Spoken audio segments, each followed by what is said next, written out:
मुझे मेरे गांव में जाके लोगों ने कह दिया कि ये रवीश नहीं, इनका नाम रवीशुद्दीन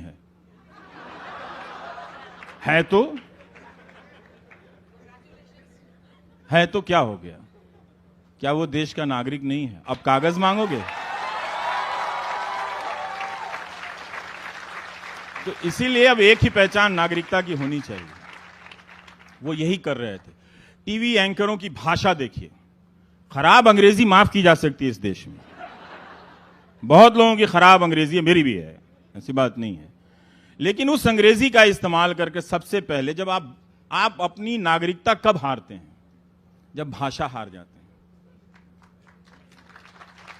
नागरिकता हासिल करने के लिए जरूरी हो कि भाषा में एक तरह का संयम और समानता हो, उसमें प्यार हो, उसमें स्पेस हो। जब ये सारी चीजें खत्म कर दी गई और you where is the liberal tonight, जिसका पता नहीं कि वो दिन में कहां रहता है, रात को आके वो लिबरल को खोजता रहता है। तो ये टेलीविजन के जरिए, और आप लोग देख रहे थे कि बड़ा भारी ऑक्सफोर्ड से कोई पढ़ के आया है, अंग्रेजी बोल रहा है, सिस्टम के अकाउंटेबल बना रहा है। लेकिन ये चैनल वाले जश्न मना रहे थे। गौरी लंकेश की जब हत्या हुई और प्रेस क्लब में जब बैठे थे, इनमें से कोई पत्रकार नहीं आया था। तो इन्होंने सबसे पहले पत्रकार को बांटा, क्योंकि अब जो है समाज को बांटने की जो मशीन थी वो जो नए दौर में आई, तो पहले हमारी ट्रेनिंग थी कि सेंसरशिप आएगा। नहीं, सेंसरशिप नहीं आएगा। जिन संस्थाओं से सेंसरशिप आती है वो तो अब खत्म हो चुकी हैं। नाम लेने की जरूरत नहीं है, पुलिस से लेकर कोर्ट तक वो खत्म हो चुके हैं, तो उसकी जरूरत नहीं है। तो अब उस मीडिया के जरिए इस देश को बदलने का काम किया गया। इसीलिए मैं कहता हूं कि भारत का जो लोकतंत्र है वो अर्जित लोकतंत्र है, पेड़ से नहीं टपका था। 100 साल लड़े थे हम।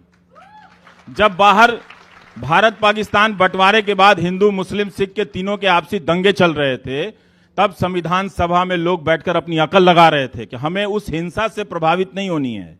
एक ऐसा संविधान बनाना है जो आगे चलकर लोगों के जहन पर तर्क को कायम करेगा। और ये एक ऐसी राजनीति बना रहे थे जो तर्क पर आपकी भावनाओं को कायम करे। इसीलिए 24 घंटा चला। और उसका नुकसान क्या हुआ? तो टेलीविजन के जरिए, और ये मैं मजाक में नहीं कहता हूं नीलांजना जी, टीवी ने इस देश की अर्जित जो मीडिया है, उस देश के अर्जित लोकतंत्र की हत्या करने की कोशिश की है। डेली सामने से सीने पे छुरा मारा है इन लोगों ने। और आज आप वोट के नशे में हैं, उनकी कुर्सी के नशे में हैं, रहिए, मुझे उससे कोई मतलब नहीं है। 10 साल बाद मेरी हर बात को पलट कर देखेंगे कि कोई कह रहा था कि सामने हत्यारा है और आप उसे गले लगा रहे थे।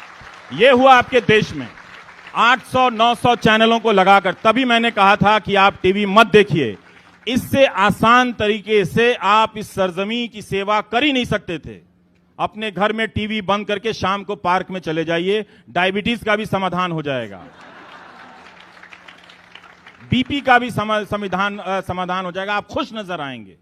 लेकिन टीवी ने आपको बीमार कर दिया, सूचनाएं गायब कर दी गई। वो इसलिए कर रहा था कि उससे ये कोशिश थी कि आपको सिटीजन नहीं बनने देना है, क्योंकि आप बन रहे थे और उस बनने की प्रक्रिया में चले थे। तभी तो रामलीला मैदान में तिरंगा लेकर गए थे ना, उसके पहले तो आप नहीं जाते थे। तो आप उस रास्ते पे चल रहे थे। तो नागरिकता की जो पहचान है वो एक दिन में 10 साल में नहीं हासिल होगी, बहुत जमाने लगेंगे उस पहचान को लाने में, जो हमने उसके लिए कभी मेहनत नहीं की। और उस मेहनत को खत्म करने के लिए, जनता को भीड़ में बदलने के लिए टीवी का इस्तेमाल किया गया। और इसीलिए आप कह रहे हैं कि जब उस भीड़ में औरतें बोलने लगीं तो समझ में नहीं आया कि कैसे डील करें। तब वो कह रहे हैं हमें माध्यमों की जरूरत नहीं है। इसका मतलब है कि अब अक्षय कुमार इंटरव्यू नहीं करेंगे, प्रसून जोशी ये इंटरव्यू नहीं करेंगे कि ये फकीरी।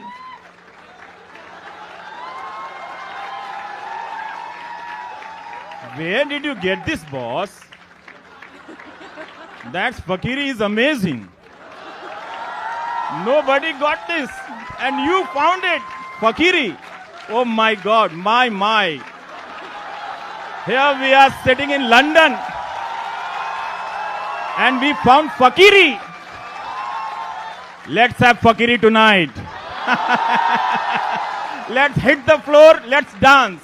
We have got the fakiri. ये उस गायक ने लिखा जिसको पैसे और शोहरत की कमी नहीं थी। बिकता वही है जिसका खजाना ज्यादा भरा रहता है। तो ऐसे लोग, ऐसे मीडिया आप एंकर के जरिए देख रहे हैं। ये पूरा एक फॉर्मेट था कि मालिकों को पहले कब्जे में लेकर, जो भूत प्रेत का मीडिया कर रहा था, वो इस तरह का टेलीविजन का सेटअप आपके सामने खड़ा कर दिया गया। अब आप पागलों की इस तरह बैठ रहे हैं। आपको ना ये देश पहचाना जा रहा है, ना लोग पहचाने जा रहे हैं। लग रहा है कि सामने वाला आ जाएगा तो मार देगा, वो व्हाट्सएप में लिख दिया है मत निकलो, लगता है वहां पे तुम्हें मारने आ जाएंगे। हर जगह ये मारने की फोर्स स्टेशन है क्या? ये रैपिड एक्शन फोर्स बना रखा है क्या आपने? जब हर जगह जाके कहीं पीट दीजिए। देखिए इसका नुकसान क्या हो रहा था, आप समझ नहीं रहे थे इस बात को। जब अलवर में पहलू खान को मारा गया और जब बुलंदशहर में सुबोध सिंह को मारा गया, तो सिंपल हिसाब हिंदू मुसलमान में ही समझा देता हूं। 2 लोगों को मारने के लिए 100 हिंदू परिवारों के लोग गए थे। जिन हिंदू परिवारों को हिंदुत्व के नाम पे आप आगे ले जा रहे थे, उन्हें बनाना था डॉक्टर, नौजवानों को बनाने लगे आप क्या? पहलू खान, तबरेज, सुबोध कुमार सिंह का हत्यारा। तो आपके घरों के बच्चे हत्यारे में ना बदलें, इसलिए बोलने आया था कि इसको बंद कर दो। इसके बगैर भी आप उन्हें पसंद कर सकते हैं बिल्कुल, और आपको अच्छा लगेगा पसंद करके। क्योंकि जब भी ये बात होती है, एक फोन आता है, बोलने से क्या होगा, इस बार उन्हें 400 सीट आ जाएगी, 545 आ जाए, उससे क्या होगा? हम उनके सीटों को हराने के लिए नहीं बोल रहे हैं। हम अभी भी नहीं बोल रहे हैं कि आप उनसे दूर चले जाइए। मैं सिर्फ बोल रहा हूं कि ये जो चीज है हिंदू मुसलमान की, वो अब बहुत हो गया, इसको अब दूर कीजिए। यहां से नहीं चल सकता इस देश में। अब ये हमारे घर के लड़के बर्बाद हो जाएंगे, आपके ही घर के लड़के बर्बाद होंगे। जो दिन भर व्हाट्सएप पे चलेगा, उसको लगेगा कि एंटाइटलमेंट मेरा इतना है कि सड़क पर 5 रुपए की लड़ाई में कोई अमर किसी अकबर को मार आएगा। जिस अमर को आपने बहुत प्यार से बड़ा किया होगा, अच्छा बेटा बनेगा, वो हत्यारा बनकर किसी दिन घर लौटेगा। पुलिस और टीवी तो बचा लेगी उसको, लेकिन आपको भी जानकर अच्छा नहीं लगेगा कि आपका बेटा हत्यारा हो गया है। इसलिए बहुत जरूरी था कि ये सामने से बोल दो, माने या ना माने ये आपकी मर्जी है। आप जिसको 400 सीट देना है, 800 सीट देनी है, आप देते रहिए, आपका प्यार है, आपका दिल है, आप जानो। लेकिन आप इस दुकानदारी को बंद करो। अभी आप इसको तुरंत, इसको इस साल, इस महीने इसको अब बंद कर देनी चाहिए। कितना लड़ेंगे हम किससे? हमने 84 भी देखे, हमने 2002 भी देखे, हमने भागलपुर भी देखे, अब हम और नहीं देखना चाहते। छोड़ दो ना, जो हो गया सो हो गया। हमारी अदालतों में इतना दम नहीं था, पुलिस में इतना दम नहीं था कि उसकी वो संस्थाएं हम बनाए नहीं। अगर हम नागरिक होते तो हम इंस्टीट्यूशन बनाते और उस इंस्टीट्यूशन से इंसाफ मिलता। वो भी नहीं मिला, ना 2002 का मिला, ना 1984 का मिला, ना 1990 का मिला।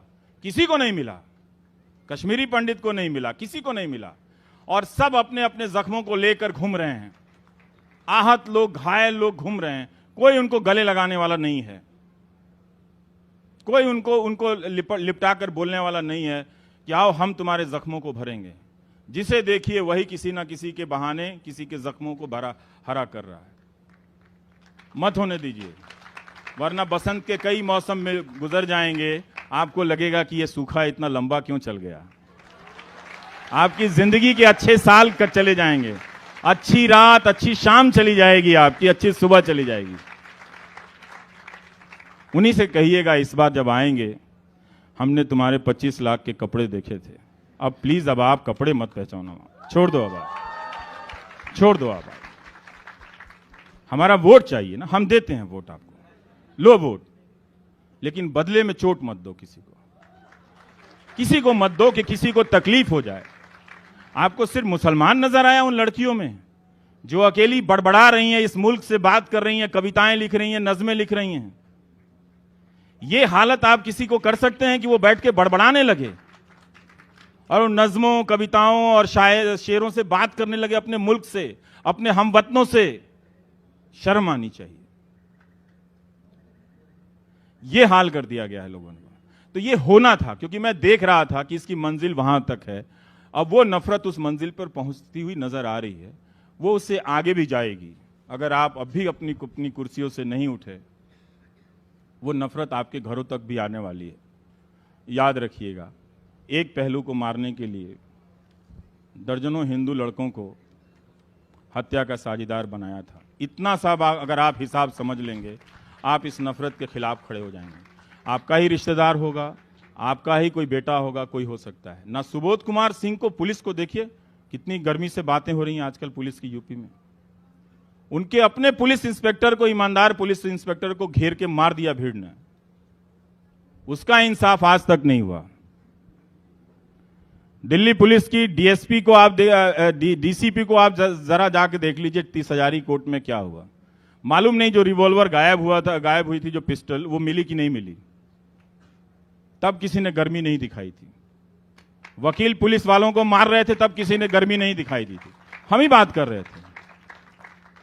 हफ्ता हफ्ता दिन अदालतें बंद रही थी इसी दिल्ली में, तब किसी को ट्रैफिक जैम नजर नहीं आया था।